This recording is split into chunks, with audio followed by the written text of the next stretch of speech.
안녕하세요. 김원준입니다. 탈원전 공론화위원회가 신고리 원전 556호기 건설 재개를 결론으로 내놨습니다. 동시에 향후 원전은 축소해야 한다는 결론도 함께 제시했습니다. 정부는 이 결론을 수용했습니다. 야당은 일제히 문 대통령 사과를 요구했습니다. 쓸데없는 공론조사로 시간 비용만 낭비했다는 거죠. 사과.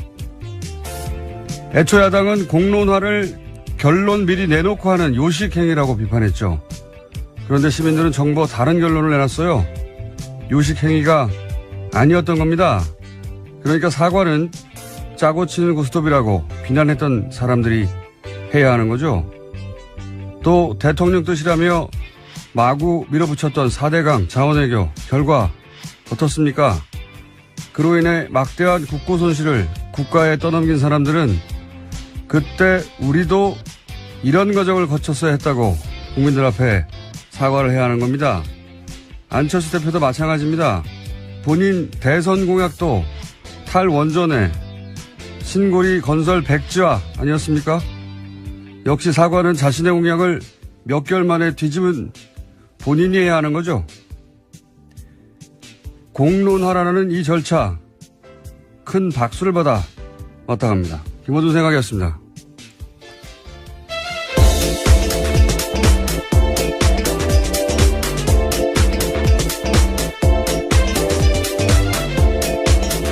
시사인의 김은지입니다. 다스는 누구 겁니까? 누구 겁니까? 자, 저는 이 공론화위원회가 건설 중단을 결론을 낼 줄 알았어요. 네. 아무래도 대통령 공약이었기 때문에요. 네. 그렇게 전망되는 바도 컸었습니다. 게다가 참 재밌는 것은 이 공론화위원회의 발표 이후에 원전 건설, 추가 건설은 중단해야 된다는 여론이 훨씬 높아졌어요. 굉장한 실험이었어요, 제가 보기에는. 예, 정말 새롭고 신기한 실험이었는데요. 의미 있는 또 과정이었습니다. 결과를 잠깐 정리해 주세요. 네, 신고리 5,6호기 공론화위원회가 지난 20일에 건설 재개 권고안을 담은 최종 권고안을 발표했습니다. 최종 조사 결과에서는 건설 재개가 59.5%, 건설 중단이 40.5%였고요. 그래서 최종 결과는 19%포인트 차이가 났습니다. 그러니까 5,6호기는 건설을 재개하되 이미 공정이 진행됐으니까 그러나 추가 건설은 하지 말자. 이게 결론이잖아요. 그리고 이 발표 이후에 제가 알기로는 리얼미터 여론조사가 있는데 원래 박빙이었거든요. 건설 재개와 중단이. 탈원전 여론이 훨씬 높아졌어요. 참 예상 못했던 결과입니다. 모든 게.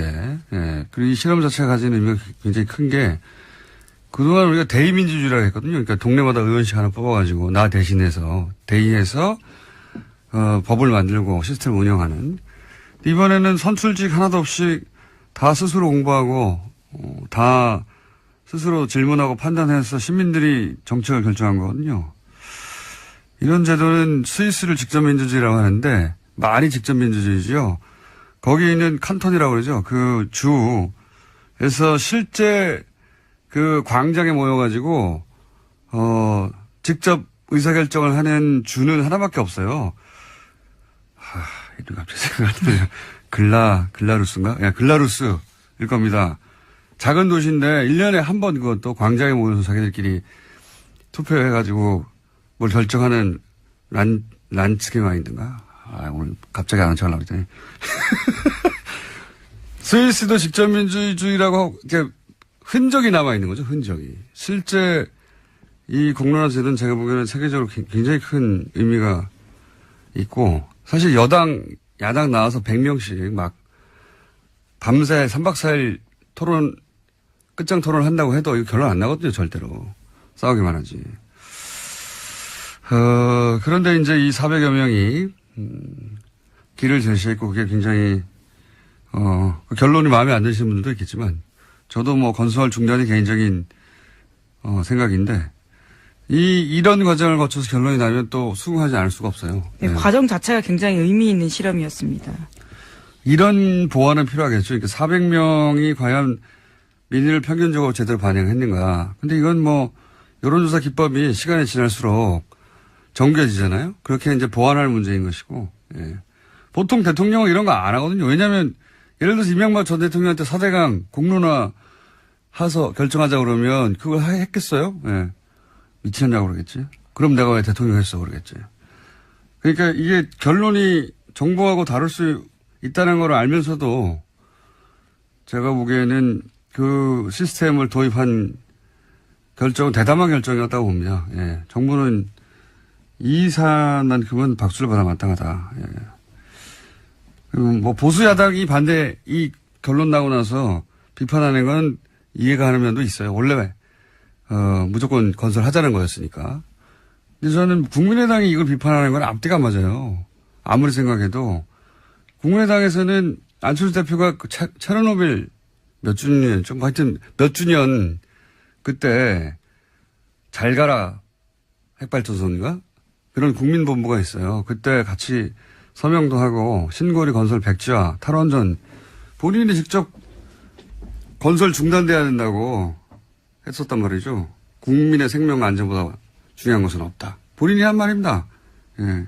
몇 개월 됐다고 이게 갑자기 입장을 바꿉니까? 자, 사과할 대상이 없다, 정부가. 사과는 거꾸로 해야 되죠, 저기들이. 자, 길게 얘기했습니다만은 하여튼 굉장히 의미 있는, 절차고, 앞으로도 이 절차를 더 보완해서 다른 어떤 갈등 사안에도 적용할 수 있겠다 그런 생각도 합니다. 자, 다음 수는요? 네, 지난주에 추명호 전 국장의 구속영장이 기각됐다라는 소식 전해드린 바가 있는데요. 바로 그 다음날 또 다른 구속영장 실질심사가 있었습니다. 이명박 정부 국정원에서 정치공작을 주도했다라는 혐의로 유성옥 전 심리전단장과 신승균 전 국익전략실장의 구속영장 심사가 있었는데요. 이 두 사람은 구속됐습니다. 특히 눈에 띄는 거는 신 전 실장인데요. 이 사람 같은 경우에는 추명호 전 국장의 직속 상관이기도 합니다. 그래서 검찰은요, 추명호 전 국장에 대해서 보강 수사 후 영장을 다시 청구하겠다라는 방침입니다. 그 추명호 국장은 왜 구속되지 않았냐? 그때부터 말들이 많았는데 신 실장이 직계다이기도 하고 신 실장은 또 구속됐어요. 네, 그렇죠. 도주 및 증거인멸에 우려가 있다라는 이유 때문에 구속영장이 나왔습니다. 이게 증거인멸의 끝판왕이 국정원이잖아요. 끝판왕이에요. 진술 조작하고 굉장히 뭐 아예 다 없애버리고 계속 나오고 있습니다. 그런 정황들이요. 지난 댓글 공작 수사 때도 아예 가짜 사무실을 만들었다는 거 아닙니까? 네, 어제 JTBC가 내용을 보도했었는데요. 네. 검찰이 압수수색한 곳이 아예 가짜 사무실이었다라는 겁니다. 가져간 서류도 가짜였고요. 그러니까 세트를 만들고 세트. 예, 트루먼쇼 같은 장면이 네, 거죠. 세트 만들어 놓고 그 안에 가짜 서류 잔뜩 박아놓고 캐비넷에도 가짜 서류 집어넣어 놓고 가짜 서류의 내용은 뭐냐? 대북 활동을 한 것처럼 만들어 놨다는 그렇죠. 거 아닙니까? 자신들의 활동이 적절했다라는 취지. 네, 그래서 사무실을 통째로 세트로 만든 거 이거는 말이죠. 다른 곳에서는 못하는 겁니다. 상상을. 거기서는 뭐 지우고 없애고 하는 거죠. 여기는 사무실을 새로 지어버린 거 아니에요. 만들어가지고 거기다가 잔뜩 가짜 서류를 만들어 놓고 여기를 압수수색하라고 한 거 아니에요. 그러니까 검찰이 압수한 모든 서류가 가짜인 거예요. 이제 정말 황당한 일인데요. 다시 수사를 해야 될 정도로 이런 일이 생겼습니다. 저는 국정원의 핵심 공작 관련자는 구속 수사 없이는 말이 안 된다고 봅니다. 증거인멸의 위험이 없기는 뭐가 없어요. 추명호 국장도 실제 자신의 컴퓨터 뭐 하고 주변에 노트북 다 지우라고 한 거 아닙니까? 네, 또 최근에 드러난 사실인데요. 국정원 개혁발전위원회 관계자에 따르면 추명호 전 국장이 사무실의 컴퓨터 10대가 초기화되고요. 노트북 세대는 아예 폐기가 됐다라고 합니다. 국정원을 상대로 국정원의 국장, 뭐 실장 뭐 이런 급을 상대로 해서 핵심 공작을 따지는데 증거인멸의 위험이 없다고 판단한다는 것은 웃기는 소리라고 봅니다. 저는 정말. 네, 특히 이 같은 조치 같은 경우에는 국정원 내부 규정에 따라서 진행됐다라고 하는데요. 그러니까 박근혜 정부 국정원의 묵인하에서 이런 증거인멸이 이뤄졌다라는 거죠. 추명호 전 국장요. 특히 추명호 국장만 계속 주목받는 이유는 물론 구속영장이 기각돼서도 하지만 왜 보호받을까? 보호받는다면 만약에 사실은 추명호 국장이 최순실 라인이고 추명호 국장이 우병우 직보했다는 의혹이 있지 않습니까? 예. 그리고 본인이 직보했다는 것도 인정을 하긴 했죠. 예, 오늘 아침 경향신문 보도입니다. 검찰 조사에서 우병우에게 비선 보고했다라고 본인이 직접 인정했다라고 합니다. 근데 최순실 관련 보도는 안 했다는 거 아닙니까? 네, 그건 끝까지 부인하고 있습니다. 이게 이제 누구를 보호하느냐? 왜 최순실을 보호하겠어요? 최순실을 인정하려면 우병우 전 수석에 나와야 되고 무영선 수석은 최순실 모른다고 했잖아요. 그리고 그렇다는 얘기는 우병우, 최순실, 박근혜로 이어지는 국정농단의 핵심 라인을 인정해야 되는 거거든요. 드러나야 되는 거. 결국은 추명호 국장을 보호한다는 것은 박근혜 전 대통령으로 연결되는 그 고리를 보호하는 거다라고 그걸 영장실심사 같은 것으로 보호하고 있는 것이다. 그걸 기각심으로써 라고 추론하는 게 자연스럽지 않나 저는 생각합니다만 두 번째 영장도 기각하는 점 두고 보죠. 예. 이런 추가적인 사실들이 많이 나오는데 국정원 간부가 증거인멸의 위험이 없다고 하는 건 좀 말이 안 된다고 봅니다.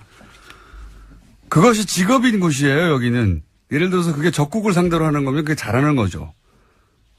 근데 이렇게 공작을 국민들을 상대로 해놓고 그게 드러날 것 같으면 다 없애버리는 그게 직업인 조직하고 거기 국장이 증거인멸의 위험이 없다고 기각한다는 건 정말 웃기는 소리라고 봅니다.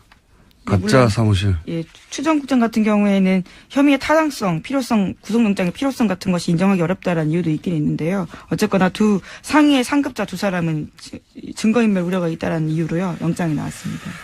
자, 이렇게 되면 남재준 당시 국정원장도 이제 수사 대상이 되겠네요. 직접적인. 네, 그렇죠. 왜냐하면 그때 압수수색 할 때 압수수색 메인 서버 거부한 게 남재준 국정원장이었습니다.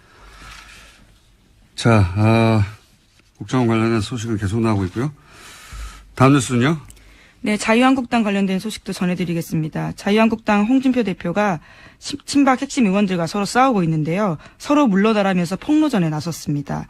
자유한국당 윤리위원회가 지난 20일에 박근혜 전 대통령과 서청원, 최경환 의원에 대해서 탈당 권유 징계 결정을 내렸습니다. 그 이후에 벌어진 일인데요. 서청원 의원은 어제 기자회견을 자청해서 홍준표 대표 체제가 종식돼야 된다라고 비판했습니다. 특히 성완종 리스트 사건을 꺼내들었는데요. 그와 관련해서 홍 대표가 자신에게 협조를 요청한 일이 있다라고 폭로했습니다.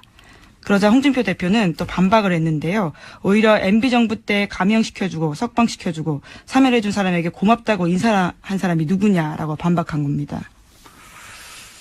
기억하실지 모르겠는데 올 초에 작년 연말부터 새누리당 시절 비대위원장 임명진 목사와 서청원 의원이 유사한 공방을 벌인 적이 있어요. 그때 제가 첫 공방을 보고 이게 약속 대련일 수도 있다라는 얘기를 했거든요.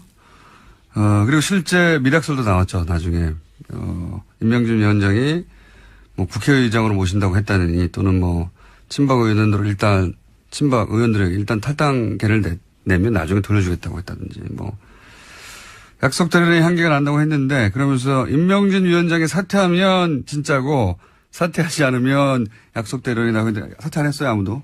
예. 이번에는 그럼 진짜 결투냐?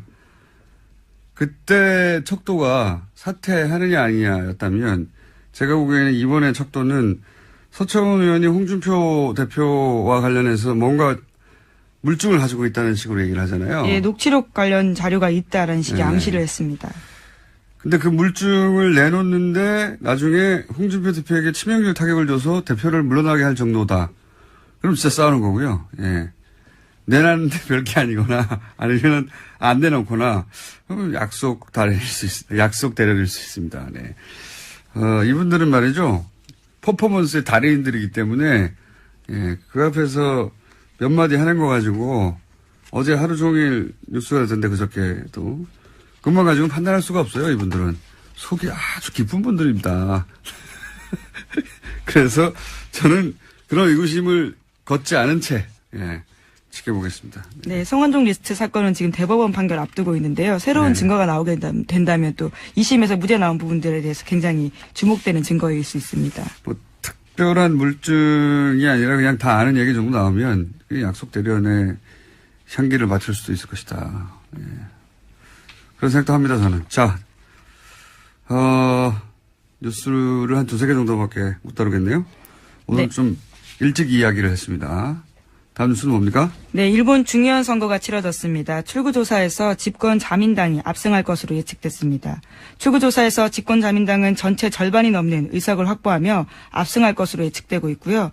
또 연립 여당인 공명당과 합하며 개헌 가능한 선까지 육박할 것으로 예측되고 있습니다. 북한 미사일 장사 잘하고 있다고 제가 그랬었는데, 예. 그때도 얘기 드렸지 않습니까? 미사일 다 지나갔는데, 아직도 거기 들어가 있으라 그러고, 미사일은 뭐 600km 위에서 날아가서 떨어졌는데도 불구하고, 피신하라고 하고, 예, 장사 잘했죠. 원래 전 세계 극우는 다 이런 식으로 장사해요. 예. 근데 이제 북한 장사의 이 선거가 그 결과다라고 일본 시민들을 한심해 할 수는 있는데, 우리도 몇십 년간 그래왔어요, 몇십 년간. 예. 공포 마케팅으로. 어쨌든 이렇게 되면 이제 전쟁할 수 있는 국가로 가려고 하겠네요. 아베가 원하는 바고, 저는 미국도 묵인하고 있다고 봅니다. 예. 네, 헌법의 자위대를 명기하겠다라는 이야기를 계속해서 선거 기간 동안 일본이 해왔었습니다. 전쟁할 수 있는 국가가 되고 그렇게 해서 중국을 견제한다. 이게 이제 미국의 생각인 것 같아요. 그렇지 않다면 진작에 여러 가지 방식의 제어를 했겠죠. 예. 수수방관하고 있는 거죠. 예. 우리한테는 그러니까 좋은 게 아니에요, 전혀. 미국을 그 일방적인 우방으로만 생각할 게 아니라 미국이 동북아에서 어떤 전략을 가지고 있고 우리는 어떻게 활용하고 일본은 어떻게 활용하는지 봐야지. 맨날 미국 얘기만 하면 뭐합니까? 예. 자, 다음 뉴스는 또 뭡니까? 네, 도널드 트럼프 미국 대통령이 대북 대응과 관련한 인터뷰를 또 했습니다. 필요한 경우에 대비해서 우리가 얼마나 완전하게 준비되어 있는지 안다면 충격을 받을 것이다 라고 말했는데요. 폭스뉴스 프로그램과 한 인터뷰에서 한 말입니다. 예, 아무 내용 없이 똑같은 말을 계속 한다는 게 충격적이네요. 몇 달째. 이건 리얼리티 프로에서 예고편 보면 항상 뭐 충격적인 내용이 나올 것 같잖아요. 다음에. 보면 별거 없어요. 똑같은 짓의 반복입니다. 뻥튀기 연속. 예, 말만 바뀌었지. 네, 다음 달 동북아를 이제 드디어 방문하게 되는데요. 이와 앞서서 북핵 위기와 관련된 이야기를 한 것으로 보입니다. 아니, 그러니까 뭐, 충격을 더 이상 안 받으니까 자기가 직접 충격이라는 단어를 사용하는 거 아닙니까? 다음 뉴스는요? 네, 카탈루냐 분리 독립을 둘러싼 스페인 중앙정부와 카탈루냐 자치정부의 갈등이 다시 커지고 있습니다. 스페인 총리가 현지 시각으로 21일 긴급 국무회의를 열고 헌법을 발동해서 카탈루냐 자치정부를 해산하고 향후 6개월 내에 선거로 새 지방정부를 구성하기로 결정했습니다. 그 기간 동안엔 중앙정부가 카탈루냐를 직접 통치하게 되는데요. 카탈루냐 자치정부는 반발하고 있습니다. 이게 원래 강대국 혹은 강자의 전략이에요. 이게 자치권을 박탈한다고 해버리면 이제부터 카탈루냐는 독립이 아니라 자치권 확보가 전선이 되는 겁니다. 그러니까 제가 보기에는 카탈루냐 자치정부가 전략적으로 실패했다. 그때 독립선언을 했었어야 돼요. 독립선언을 해놓고 독립선언을 한다고 직접 바로 독립되나요? 안 되는데 전선을 거기서 그었어야지. 이거 뭐 내가 열내고 할 얘기도 아니긴 한데 투표권도 없고. 근데 그랬어야지 최소한 자치권 확대라도 되죠. 예. 이 중앙정부가 계속 겹주고 그러니까 이제 유예한 거 아닙니까? 선언을. 유예하고 났더니 아예 박탈한다고 전선을 밑에다 확 그어버린 거죠. 여기에 이제는 뭐 다시 되돌려 달라고 시위를 해야 될 판이니까 전략적인 완전한 실패죠. 예. 당한 거라고 봅니다. 물론 뭐 다시 국면 전환이 100만 명, 200만 명이 나와서 계속 시위를 하면 될 수도 있겠지만 지금으로서는 뭐 끝났다고 봐야죠. 자, 오늘 여기까지 하겠습니다. 시사인의 김은지였습니다. 감사합니다. 자, 벌써 2달이 됐습니다. 저희가 BBK 다스를 다뤄온 지가. 드디어 이제 거의 모든 국민들이 다스 누굽니까를 알고 있고 개그 프로그램에서도 나왔다고 합니다. 다스 누굽니까? 다스 누굽니까는 저희 방송을 계속 들어오신 분들은 그 답을 알 텐데. 자, 주진우 기자, 안원구 청장님 나오셨습니다. 안녕하십니까? 안녕하십니까? 안녕하십니까? 네. 목소리로 이제 구분하시고요, 두 분을. 지난 시간에 저희가 본론을 들어가려고 하다가 실패한 이야기를 이어서 오늘 해야 될 것 같아요. 지난주에 이제 본론에 들어가려고 하다가 못 들어간 게 뭐냐면 이미 2007년에 이 사건은 사실은 수사가 됐습니다. 예. 검찰도 도곡동 땅도 수사를 했고 BBK도 수사를 했고 특검까지 했죠. 예. 그런데 결론은 이명박 전 대통령은 아무 상관이 없다. 도곡동 땅은 제3자의 땅이다. 그리고 BBK 주인은 김경준 씨다. 주가 조작은 김경준 씨의 단독 범행이다. 이렇게 결론이 났어요. 결론이 났는데 몇 년 있다가 140억은 다스로 돌아갔습니다. 희한하게도.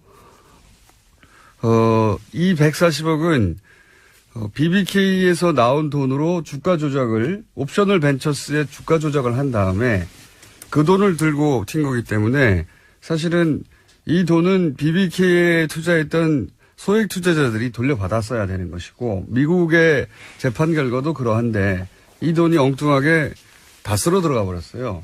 그래서 다시 한번 이 얘기가 이제 수면 위로 올라오지 못하는 걸 2달 동안 끌어올려서 수면 위로 끌어올렸습니다. 이제 드디어.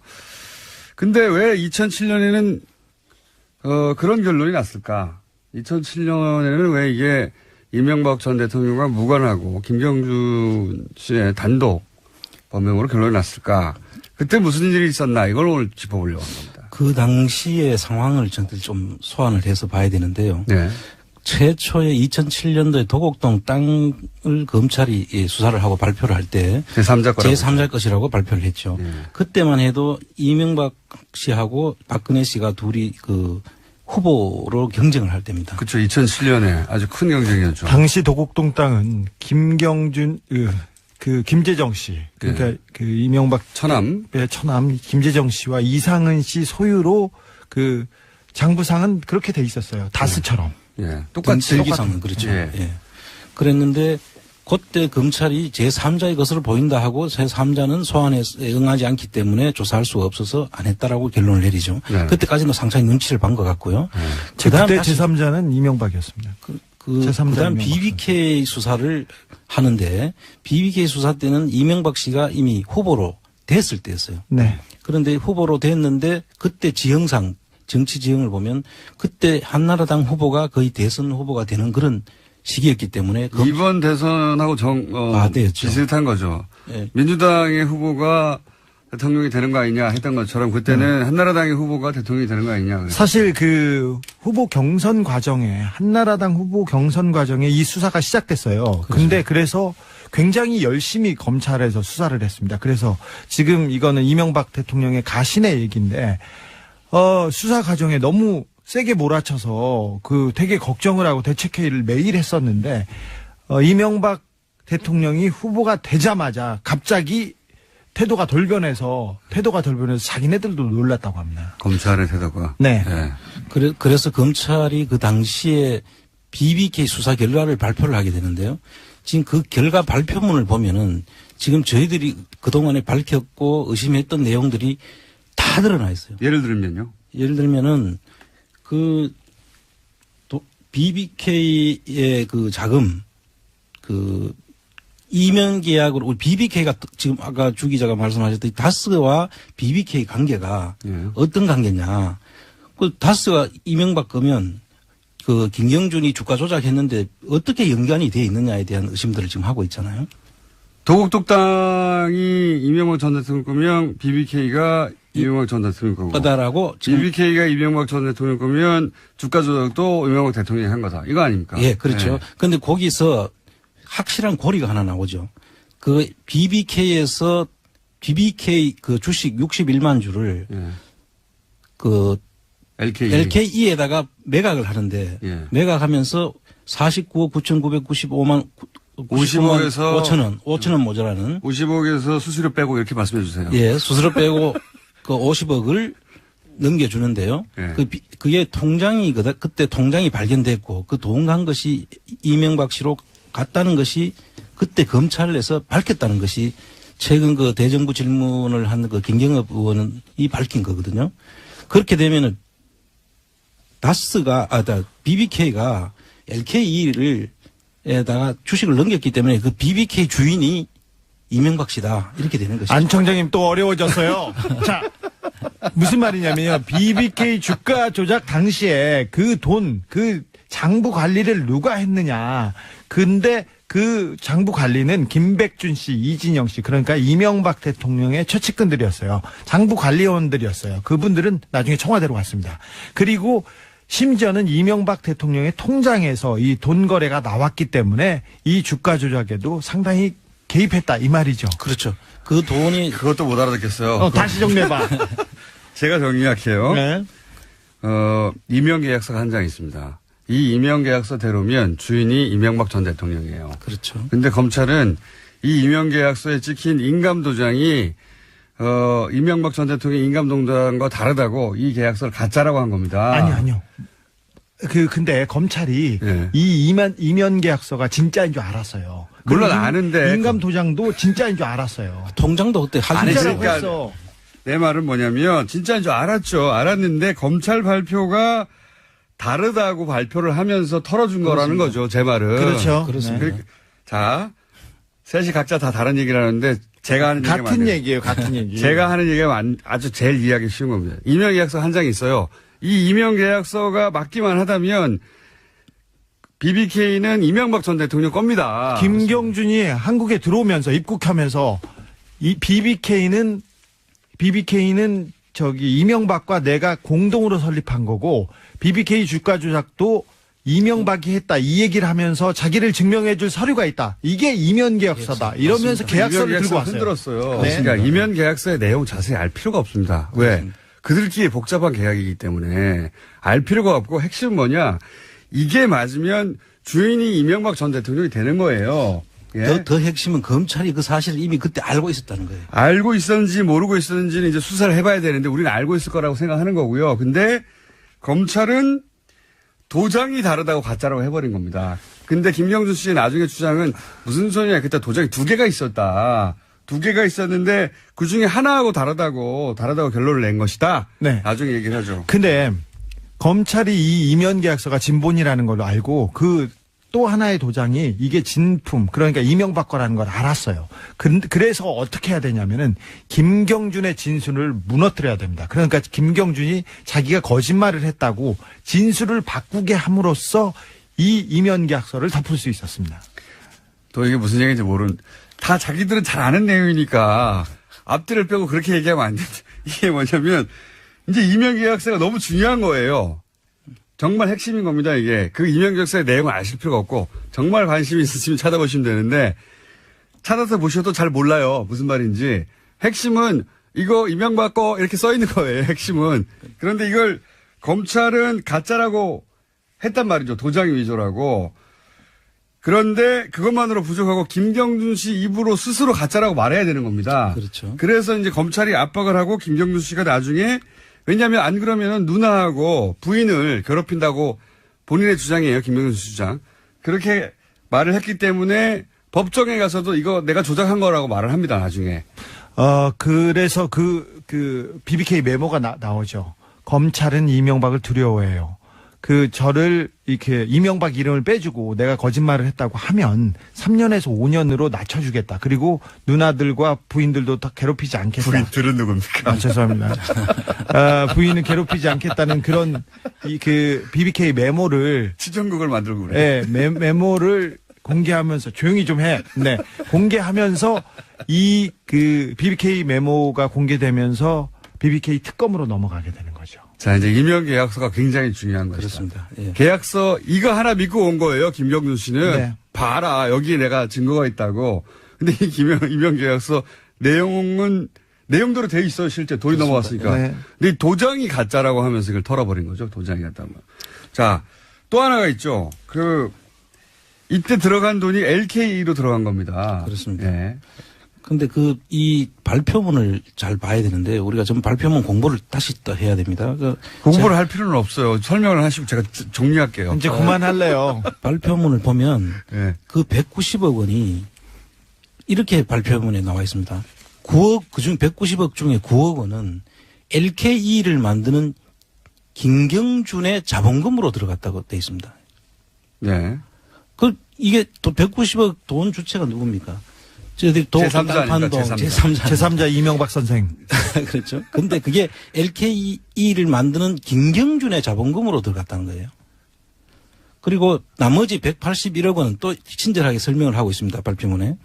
181억 원은 마프와 AM 파파스 등 외국에 가서 이 주가 조작을 하는 데 쓰였다고. 검은 머리 외국인. 그러니까 네. 김경준이 BBK에서 옵셔널 벤처스에서 이제 투자를 받았다는 외국인들. 그렇죠. 네.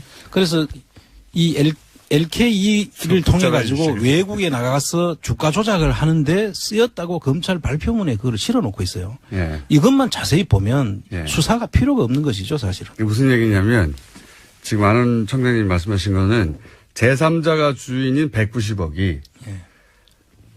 우리가 이제 주가 조작했다 하는데 그 주가 조작을 하려면 돈이 있어야 되는 거 아닙니까? 돈이. 그렇습니다. 예. 그 돈이 어디서 났느냐? LKE라고 하는 회사에서 나왔고 또 돈은 마프나 AM파파스라고 하는 소위 역의 여객 펀드인데 역의 펀드인데 이 역의 펀드를 통해서 이 일이 일어났어요. 그러니까 해외에 있는 펀드를 통해 가지고 주가 조작을 했단 말이죠. 근데 그 돈이 어디서 났느냐? 이 제3자 돈이에요, 다. 그렇습니다. 제3자가 주가 조작을 했다고 검찰 발표에 돼 있는 거예요. 네. 그런 제3자 셈이죠. 이명박 선생. 핵심은 제3자가 마프고 LK이고 다 통해서 주가 조작을 했다라고 검찰 수사 발표문에 있는데 그때 그거를 못 알아먹는 거죠, 복잡해서. 그때 아무도 당시에. 몰랐습니다. 지금. 예. 그때 당시에는 복잡해서 못 알아듣는 거고 일부러 복잡하게 했죠. 검찰은 그 당시에 그 부분은 거짓말이 아니에요. 다만 그 제3자 주인이 이명박 전 대통령으로 의심됨 이 얘기가 빠진 거죠. 예. 그렇죠. 빠진 거지. 그래서 검찰 수사 발표대로만 그대로 따라가면 주가 조작을 제3자로 했으니 제3자를 잡아라. 이렇게 돼야 되는 겁니다. 그렇습니다. 예. 당시 검찰 발표문대로 하면. 그래서 제가 어제 유수 공장 나온다고 제가 그동안에 제 책에까지 실어놓고도 자세히 보지 않았던 내용을 새로 검토를 해보니까 답이 다 들어있는 거예요. 예. 당시 검찰 수사, 저는 그때 그거 알았는데, 수사 발표에는 수사 발표문에 내용이 있어요. 근데 그거를 따로 했기 때문에 제3자가 누군지 밝히지 않고, 그 다음에 LK이고 뭐 AM파파스고 역외펀드 잔뜩 나오고, 그 다음에 이게 다 분리해서 해놨거든요, 발표를. 그렇습니다.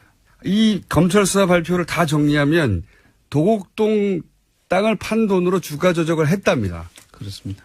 예. 도곡동 땅을 판 돈으로 주가 조작을 했다. 그러니까 도곡동 땅 주인이 주가 조작을 한 사람이다. 그렇습니다. 이게 결론이에요. 그 김경준 씨는 그 주가 조작을 통해서 증권거래법 위반으로 8년간 수감 생활을 했고요. 네. 그 여기에 이제 이명박 씨 이 사실이 맞다면 이명박 씨 경우에는 공직자윤리법 위반에 해당이 되기 때문에 그 두 가지를 수사 발표문에 이제 적시를 했는데 이 내용이 내용 속에 다 들어 있어요, 사실은. 그 검찰도 상당히 곤욕스러웠을 거 아닌가 제가 볼 때는. 검찰이 빠져나가는 방식은 복잡하게 만든 겁니다. 그 좋은 머리로 복잡하게 꼬우고 풀어줬죠, 뭐.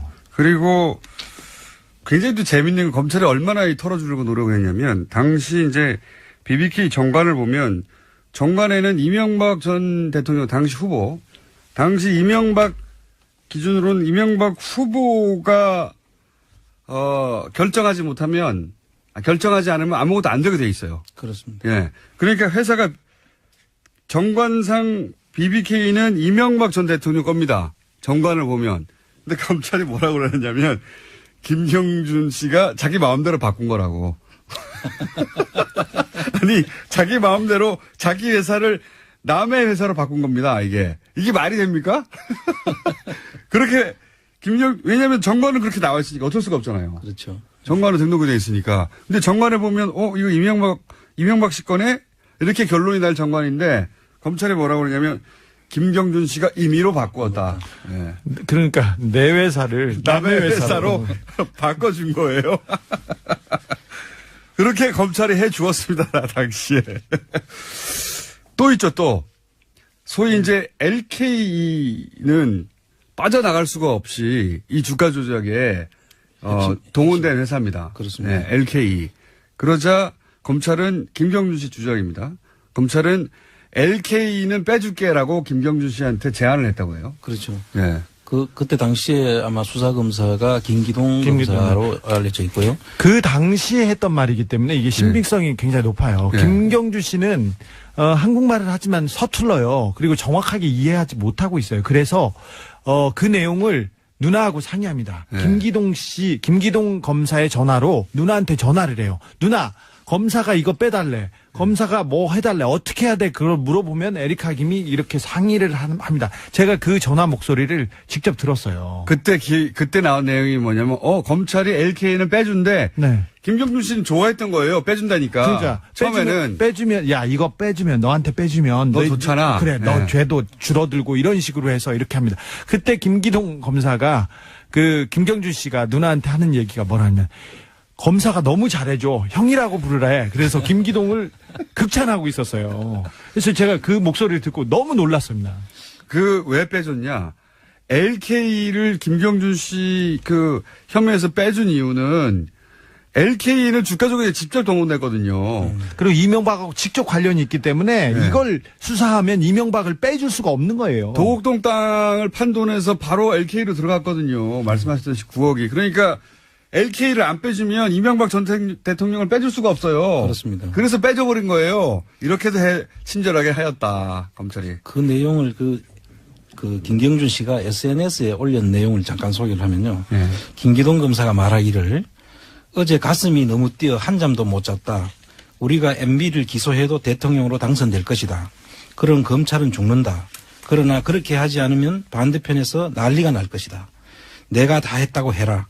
그럼 검찰이 너를 지키겠다. 이렇게 했다는 것을. 검찰이 너를 지키겠다. 놀라운 논리 아닙니까? 네. 근데 이제 잡혀 있고 검찰에만 둘러싸여 있고 당시 검찰이 소위 이제 어떻게 이명박 전 후보를 털어주느냐의 관점에서 사안을 봤으니까 김경준 씨를 갖고 놀았던 거죠. 그렇죠. 네. 갖고 놀았던 것이고 그렇게 해서 LK는 또 빠집니다. 예. LK가 빠지면서 이명박 전 대통령과 직접 고리가 또 빠지는 거죠, 여기서. 그렇습니다. 예. 그리고 도장도 아까 말씀드렸고 또 뭐 정관 같은 건 정말 웃기는 얘기거든요. 그렇습니다. 이게 정말 남의 자기 회사를 심지어는 그 당시에 잉크제트를 썼는데 프린트기를 예. 레이저 프린터밖에 없었다 이렇게 하면서까지도 덮어줍니다. 그 검찰이 상당히 노력했던 정황이 보입니다. 이게 LK나 BBK나 다 같은 회사 한 것이 경리가 한 사람이었고 사무실도 같았고 네. 다 한 계좌에서 나온 돈이에요. 근데 이걸 네. 분리해서 빼주는 겁니다. 이명박 대통령의 격리였어요. 수십 년 동안. 그러니까요. 아니 생각해보면 명함 있지 않습니까? 명함. 예.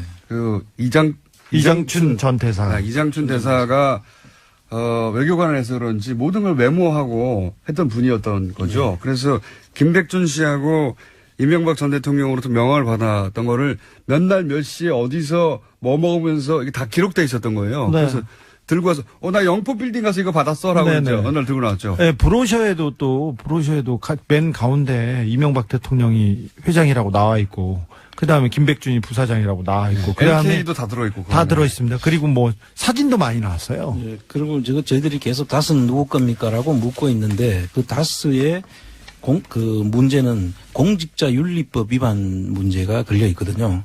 그 당시 공직자윤리법 위반 문제를 보는 관점에서 그 다스가 누구 거냐를 보기 위해서 세 가지를 우리가 확인해야 되는데 납입 자본의 출처입니다.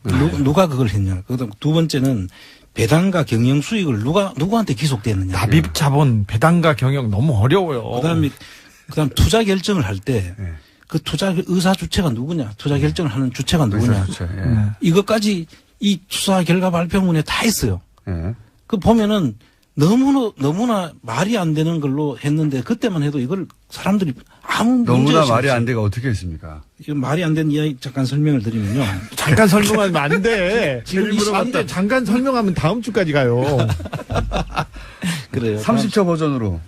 다음 이 전체가 다 보면 예. 한마디로 누가 역할을 했는 것이 다 보이는데 그걸 다 듣고 있어요. 아니 검찰은 모를 수가 없지 않습니까? 다 알죠. 검찰은 알았죠. 수사를 다 했죠. 어떻게 덮어주냐의 문제였다고 지금에 와서 보면 그때 검찰 수사의 발표는 어떻게 이걸 덮어줄까의 관점에서 노력하였다라고 봐야 정말 됩니다. 어렵게, 그렇습니다. 정말 노력해서 덮었죠. 한 가지만 말씀 더 드리면 이 김재정 씨와 이상은 씨가 그 당시에 이 다스 대부기공 그 당시 이름 다스를 만들 수 있는 돈이 없었어요. 첫째. 회사를 무슨 돈으로 만들었냐 했을 때 이 두 분이 답을 못했습니다. 그렇죠. 그때 당시에. 예. 6억 돈이 없었으니까요. 6억 4억 19억씩 들어가 30억으로 자본금이 만들어지는 과정에 이 두 분이 돈이 없었어요. 그리고 일부 자본금이 있던 그 후지기공이라고 일본 회사인 걸로 추정이 되는데 그 회사 주식 지분을 다 넘겨받아 가지고 이 회사가 완성이 되거든요. 그 후지기공 자금을 인수하는 자금도 이상은 씨는 없었던 거예요. 그러니까 이상은 씨하고 김재정 씨가 그 회사는 내 겁니다 주장하려면 그 회사를 세운 돈을 내가 이렇게 냈어요. 그래야 라고 되죠. 해야 하는데 그거를 입증을 못했습니다. 그렇습니다. 그때 당시에. 그러니까 다스의 주인이 누구냐도 두 사람을 주인이라고 하려면 두 사람이 이런 돈으로 만들었어라고 검찰이 발표해야 되는데 두 사람은 그걸 입증 못했어요. 그렇습니다. 그래서 도곡동 땅도 제3자의 것이고 도곡동 땅 주인이 BBK 주인 다스의 주인이고 계속 연결되는 겁니다. 다스의 주인 BBK 주인이고 그 사람이 또 주가조작의 주범이다. 그래 도곡동 땅하고 연결되는 걸 막기 위해서 검찰이 어떻게 풀어주냐 하면 이 돈 190억은 납품업체에 대한 대금을 받은 거다. 이렇게 합니다. 납품대금. 납품대금. 그럼 그 원가는 누가 주고 다 하는 것인지 이 돈은 190억이 가버리면 납품대금 팔아가지고 받은 이익은 얼마 안 되지만 실제 돈이 또 원료 사는데 들어가는 돈은 줘야 되지 않습니까? 예.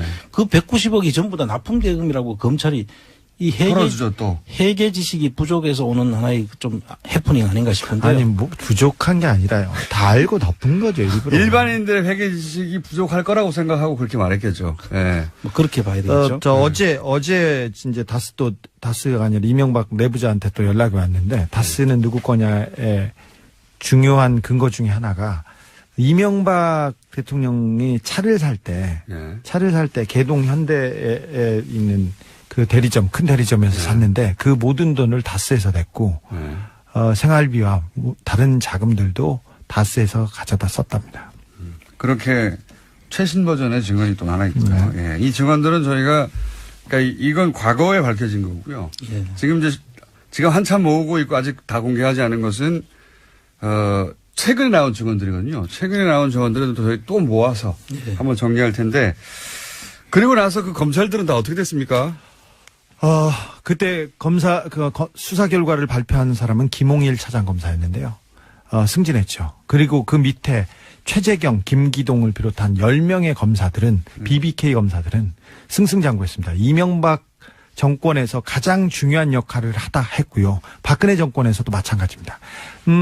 최재경 그때 당시 민정수석을 잠깐 했죠. 네. 근데 막판에 박근혜 정부에서 민정수석을 했죠. 이 BBK 검사 10명하고 저하고 소송을 했는데 제가 원고 피고 관계로 자주 만났어요. 사석에서도 보긴 했는데, 이 사람들이 대법관한테 탄원서도 보냈어요. 주진우 빨리 구속시켜. 네, 그렇죠. 당시 빨리 처벌하라고. 네, 참. 김홍일 중수부장을 비롯한 이 10명의 검사들은 굉장히 승승장구하고 지금도 거의 대부분 요직에 남아 있습니다. 김홍일 검사는 나중에 중수부장 대단한 거죠. 네. 중수부장까지 됐고. 하고 옷을 벗었는데 최재경 검사도 옷을 벗었는데 나머지 분들은 뭐 잘 지내고 있습니다. 이때가 이제 언제냐면은 나는 꼼수다라는 그렇죠. 팟캐스트가 있었어요. 그때 이제 갑자기 이 BBK 검사 9분이 대법관에게 탄원서를 보냈습니다. 빨리 좀 처벌하라고. 네. 그때 에리카 김도 편지를 보냈어요. 주진우가 나쁜 놈이다 이렇게 해가지고 갑자기 잘 지내다가 나쁜 놈은 나쁜 놈이죠. 아니요. 누나 그분들 동생 입장에서 나쁜 놈이지. 그러면. 누나 동생 하다가 갑자기 입장을 식으로서 라고 추론하는 게 자연스럽지 않나 저는 생각합니다만 두 번째 영장도 기각하는 점 두고 보죠. 예. 이런 추가적인 사실들이 많이 나오는데 국정원 간부가 증거인멸의 위험이 없다고 하는 건 좀 말이 안 된다고 봅니다. 그것이 직업인 곳이에요, 여기는. 예를 들어서 그게 적국을 상대로 하는 거면 그게 잘하는 거죠. 근데 이렇게 공작을 국민들을 상대로 해놓고 그게 드러날 것 같으면 다 없애버리는 그게 직업인 조직하고 거기 국장이 증거인멸의 위험이 없다고 기각한다는 건 정말 웃기는 소리라고 봅니다. 가짜 물론, 사무실. 예, 추정국장 같은 경우에는 혐의의 타당성, 필요성, 구속영장의 필요성 같은 것이 인정하기 어렵다라는 이유도 있긴 있는데요. 어쨌거나 두 상위의 상급자 두 사람은 증거인멸 우려가 있다라는 이유로요. 영장이 나왔습니다. 자, 이렇게 되면 남재준 당시 국정원장도 이제 수사 대상이 되겠네요. 직접적인. 네, 그렇죠. 왜냐하면 그때 압수수색 할 때 압수수색 메인 서버 거부한 게 남재준 국정원장이었습니다. 자, 국정원 관련된 소식은 계속 나오고 있고요. 다음 뉴스는요? 네, 자유한국당 관련된 소식도 전해드리겠습니다. 자유한국당 홍준표 대표가 친박 핵심 의원들과 서로 싸우고 있는데요. 서로 물러나라면서 폭로전에 나섰습니다.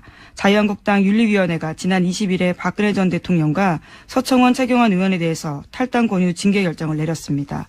그 이후에 벌어진 일인데요. 서청원 의원은 어제 기자회견을 자청해서 홍준표 대표 체제가 종식돼야 된다라고 비판했습니다. 특히 성완종 리스트 사건을 꺼내들었는데요. 그와 관련해서 홍 대표가 자신에게 협조를 요청한 일이 있다라고 폭로했습니다. 그러자 홍준표 대표는 또 반박을 했는데요. 오히려 MB정부 때 감형시켜주고 석방시켜주고 사면해준 사람에게 고맙다고 인사한 사람이 누구냐라고 반박한 겁니다. 기억하실지 모르겠는데 올 초에 작년 연말부터 새누리당 시절 비대위원장 임명진 목사와 서청원 의원이 유사한 공방을 벌인 적이 있어요. 그때 제가 첫 공방을 보고 이게 약속 대련일 수도 있다라는 얘기를 했거든요. 그리고 실제 미락설도 나왔죠. 나중에 임명진 위원장이 뭐 국회의장으로 모신다고 했다느니 또는 뭐 친박 의원들에게 일단 탈당계를 내면 나중에 돌려주겠다고 했다든지 뭐 약속 대련의 한계가 난다고 했는데 그러면서 임명진 위원장이 했어 그러겠죠. 그러니까 이게 결론이 정부하고 다를 수 있다는 걸 알면서도 제가 보기에는 그 시스템을 도입한 결정은 대담한 결정이었다고 봅니다. 예. 정부는 이 사안만큼은 박수를 받아 마땅하다. 예. 그리고 뭐 보수 야당이 반대 이 결론 나고 나서 비판하는 건 이해가 가는 면도 있어요. 원래 무조건 건설하자는 거였으니까. 근데 저는 국민의당이 이걸 비판하는 건 앞뒤가 안 맞아요. 아무리 생각해도 국민의당에서는 안철수 대표가 그 체르노빌 몇 주년이었죠. 하여튼 몇 주년 그때 잘 가라 핵발전소인가? 그런 국민본부가 있어요. 그때 같이 서명도 하고 신고리 건설 백지화 탈원전 본인이 직접 건설 중단돼야 된다고 했었단 말이죠. 국민의 생명 안전보다 중요한 것은 없다. 본인이 한 말입니다. 예. 몇 개월 됐다고 이게 갑자기 입장을 바꿉니까? 자, 사과할 대상이 없다, 정부가. 사과는 거꾸로 해야 되죠, 저기들이. 자, 길게 얘기했습니다만은 하여튼 굉장히 의미 있는, 절차고, 앞으로도 이 절차를 더 보완해서 다른 어떤 갈등 상황에도 적용할 수 있겠다 그런 생각도 합니다. 자, 다음 수는요? 네, 지난주에 추명호 전 국장의 구속영장이 기각됐다라는 소식 전해드린 바가 있는데요. 바로 그 다음날 또 다른 구속영장 실질심사가 있었습니다. 이명박 정부 국정원에서 정치 공작을 주도했다라는 혐의로 유성옥 전 심리전단장과 신승균 전 국익전략실장의 구속영장 심사가 있었는데요. 이 두 사람은 구속됐습니다.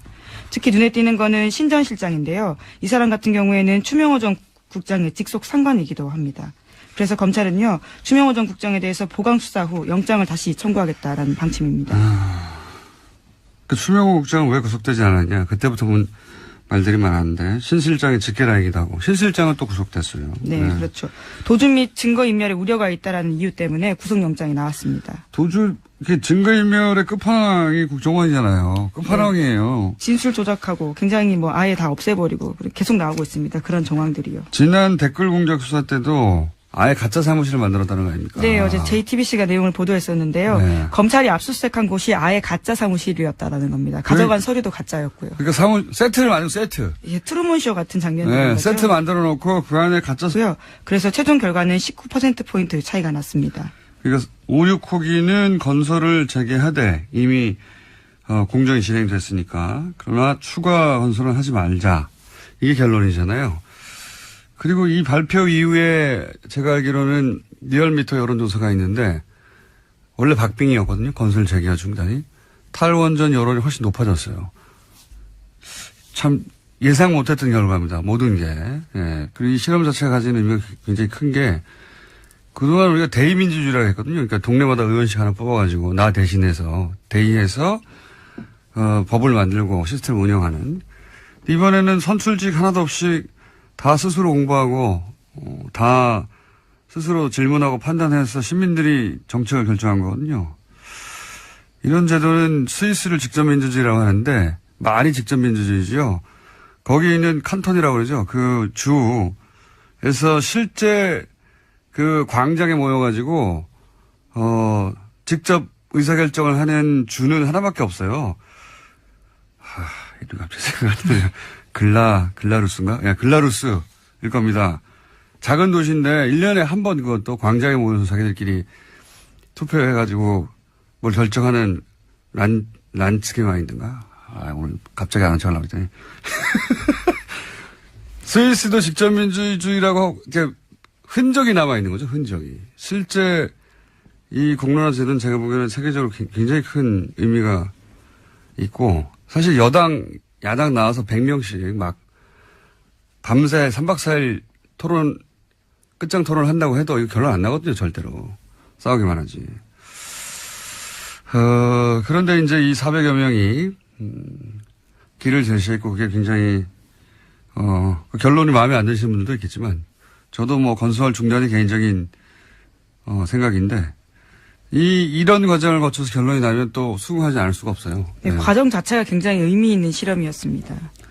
이런 보완은 필요하겠죠. 그러니까 400명이 과연 민의를 평균적으로 제대로 반영했는가. 근데 이건 뭐, 여론조사 기법이 시간이 지날수록 정교해지잖아요. 그렇게 이제 보완할 문제인 것이고, 예.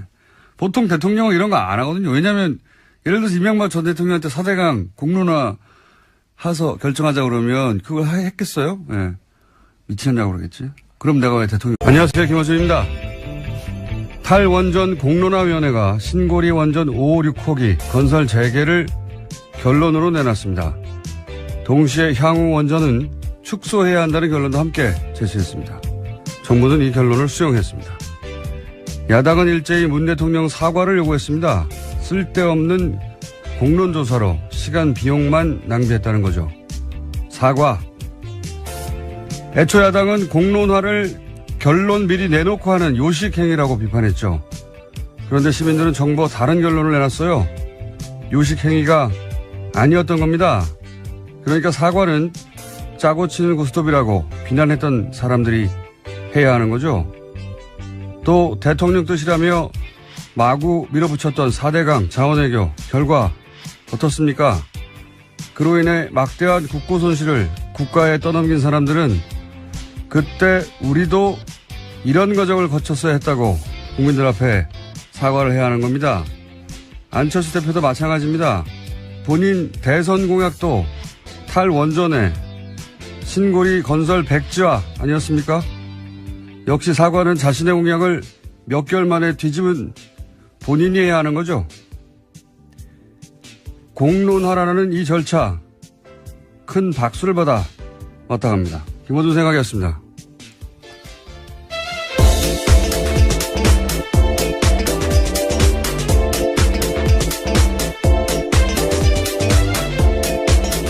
시사인의 김은지입니다. 다스는 누구 겁니까? 누구 겁니까?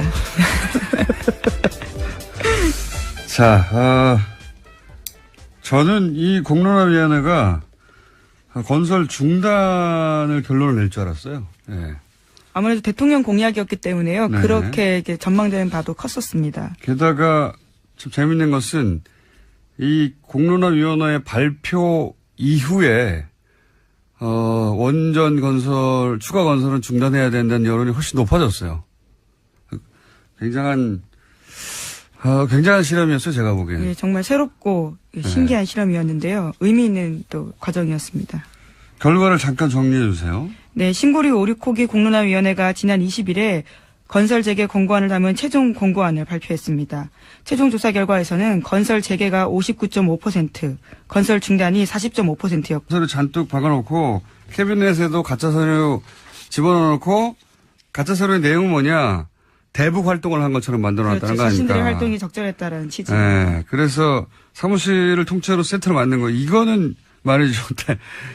다른 곳에서는 못하는 겁니다. 상상을. 거기서는 뭐 지우고 없애고 하는 거죠. 여기는 사무실을 새로 지어버린 거 아니에요.